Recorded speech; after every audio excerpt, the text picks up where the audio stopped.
Stress urinary incontinence के बारे में हमने जाना। अब हम जानते हैं कि इसका ट्रीटमेंट कैसे किया जाए। देखिए, ट्रीटमेंट डिपेंड करता है कि आपका ग्रेड ऑफ एसयूआई कौन सा है। उसके लिए हमें आपको क्लिनिकली एग्जामिन करने की जरूरत रहती है।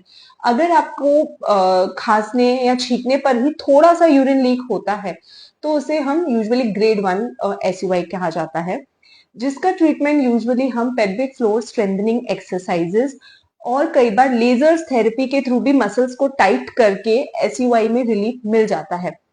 अगर आपको सिंपल पोजीशन चेंज करने पर या फिर आपको थोड़ा सा छींकने खांसने पर भी बहुत सारा यूरिन लीक हो जाता है तो उसे ग्रेड 2 और 3 का एसयूआई कहा जाता है। ऐसे का ट्रीटमेंट सिर्फ और सिर्फ सर्जिकल ऑप्शन ही है।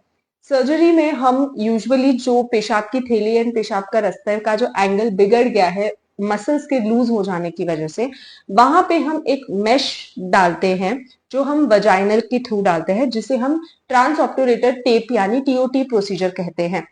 वो प्रोसीजर के बाद जब हम हल्का सा वो टेप को टाइट करते हैं तो कुछ हफ्तों में टेप फाइब्रोस होती है एंड वो मसल्स के जैसे वहां पे टाइट हो जाती है, जिसकी वजह से आपको फ्यूचर में यूरिन का लीक रुक जाता है।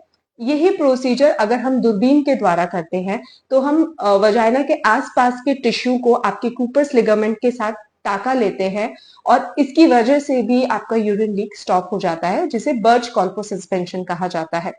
अगर आपको ऐसे कोई भी सिम्टम्स हैं तो शर्माए बिना प्लीज अपने डॉक्टर को कंसल्ट करो, क्योंकि इसका ट्रीटमेंट इंपॉर्टेंट है।